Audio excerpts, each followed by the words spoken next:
Welcome to the Occult Class. Tonight, we enter a shadowy dimension where myths whisper from ancient clay, where the sacred and the forbidden entangle in the human imagination. This is the realm of the incubus and succubus, two of the most enduring figures in demonic folklore. Across centuries and cultures, they have haunted bedrooms, whispered in dreams, and provoked both terror and fascination. But who are they, really? Where did they come from? And why have they endured so long in both fear and fantasy? Let us begin at the beginning. The earliest roots of the succubus and incubus myth lie not in medieval Europe, but in ancient Mesopotamia, over 4,000 years ago. The Sumerians, one of the world's first civilizations, recorded in their cuneiform tablets the existence of spirit beings known as Lilu and Lilitu. Lilu was a wandering male spirit, said to disturb women at night, causing infertility or restlessness. Lilitu, his female counterpart, was more predatory. She was said to seduce men while they slept, stealing not only their sexual vitality, but often their lives. These spirits were more than superstition.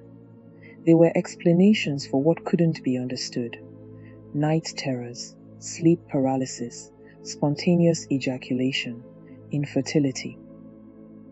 In an age before medical knowledge, these figures were part of how ancient people made sense of bodily mysteries.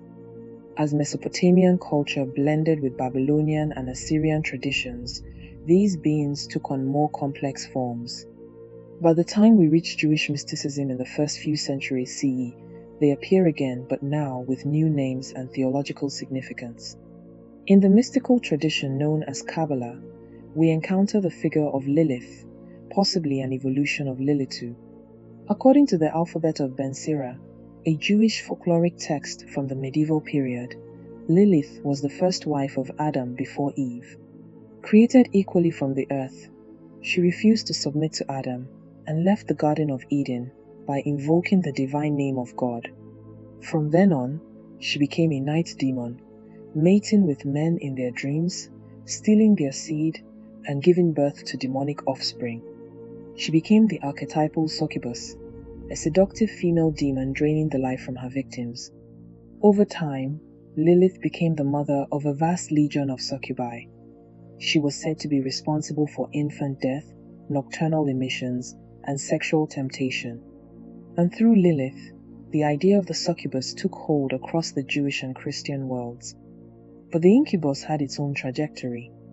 While Lilith's lineage formed the model for the succubus, Christian demonologists began to identify male demons with similar behaviors.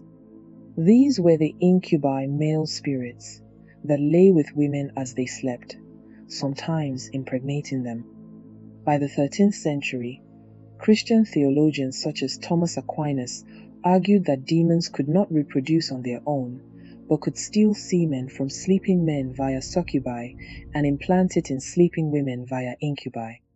This cycle, they claimed, produced half-human, half-demonic offspring known as cambions. The most famous cambion in Western lore, Merlin, the legendary magician of Arthurian myth, was said by some medieval sources to have been the child of an incubus and a mortal woman. Here we begin to see a clear system forming a demonic reproductive ecosystem. Succubi collect vital essence, incubi transfer it, cambions are born, and all of this occurs beyond the conscious waking world. In the dream realm, the territory of the subconscious, the astral, and perhaps the infernal. The Middle Ages marked the period in which these beings were most feared, not just as legends, but as real, tangible dangers. During the Inquisition, succubi and incubi were often cited in trials against witches and heretics. In the notorious witch-hunting manual known as the Malleus Maleficarum, written in 1487, there are extensive discussions of sexual unions with demons. Women were said to be seduced or violated by incubi, sometimes bearing demonic children. Men were said to be drained or bewitched by succubi, leaving them weak, ill, or spiritually corrupted. In this period, the incubus and succubus were not symbols. They were evidence, evidence of sin, of lust, of the devil's proximity to daily life. And yet, even as the church demonized them, these figures fascinated people. They spoke to a human truth, that sexuality is powerful, mysterious, and sometimes frightening. Beyond Europe, the same patterns appear again and again. In Africa, the Yoruba people tell of Ogun Oru, a nocturnal spirit associated with nightmares, sleep paralysis, and even sexual visitations during sleep. The phrase, "the witch is riding your back," is a cultural interpretation of that same phenomenon. A dark presence pressing down on a sleeping victim, often with sexual undertones. In Islamic folklore, the Karina is a spirit companion, usually female, said to live with a person from birth. In some traditions, the Karina lies beside men in their beds, tempting them, possessing them, or haunting their dreams. In India, Tantric and Shakti traditions speak of Yakshinis, some of whom are spirits of seduction and sensuality. They are not always malevolent. Some are goddesses, but their power over sexual energy is central. These stories, though culturally unique, point to something universal: the recognition that sexuality and spiritual energy are deeply entwined, and that dreams may be a point of contact with forces beyond the physical. Fast forward to today, and we begin to see yet another shift. In modern times, science has sought to explain the phenomena once attributed to incubi and succubi. The most common candidate, sleep paralysis. Sleep paralysis is a state where the body is asleep, but the brain is semi-awake. The sleeper is aware, but cannot move. In this state, vivid hallucinations often occur: a presence in the room, a shadow figure, a crushing pressure on the chest, and yes, even sexual sensations. Neurologists now understand these as effects of REM dysregulation, stress, trauma, or irregular sleep cycles. What was once demonology is now pathology. But even as science explains, it does not always erase. These beings still appear in art, literature, and culture. In psychology, especially in Jungian theory, the succubus and incubus are not demons, but archetypes, symbolic representations of repressed desire, sexual shame, and shadow aspects of the self. The succubus may represent untamed female sexuality, feared, desired, and judged. The incubus may represent forbidden male power, violent, dominant, and consuming.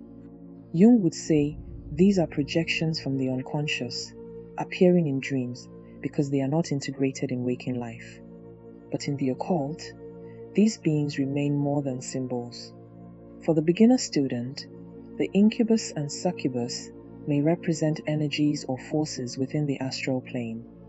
Some believe these spirits can be contacted, warded, or even worked with through ritual and dream work. For intermediate practitioners, they become part of energy manipulation and sexual alchemy, the understanding that sexual energy is a form of spiritual power, and that entities drawn to it must be engaged with care and intention. For advanced practitioners, the lines blur. Are these entities independent intelligences? Are they thought forms created by collective belief? Are they egregores?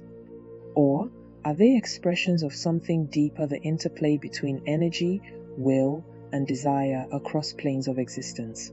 In Western ceremonial magic, texts like the Lemegeton or the Ars Goetia describe spirits with powers that mirror the abilities of incubi and succubi. Some demons, like Neima or Asmodeus, have direct links to lust, seduction, and manipulation. They are not always framed as evil, but as forces that can be aligned, banished, or bound, depending on the magician's will and purpose.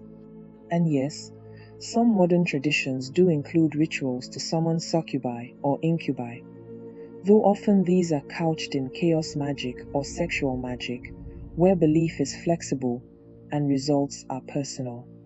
Whether these entities are real or manifestations of one's psyche, The practitioner must always exercise protection, clarity of intention, and deep respect. Because even imagined beings can have real effects. So who are they truly? The incubus, the succubus, they are relics of ancient fears and mystical truths. They are reflections of our anxieties around sex, power, sleep, and surrender.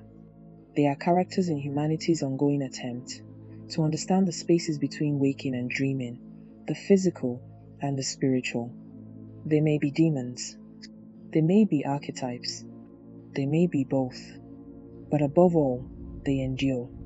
Because the questions they raise about control, intimacy, the body, the soul, are still questions we ask today. This is the Occult Class. Join us next time as we reveal another entity from the shadows. Until then, stay curious and stay protected.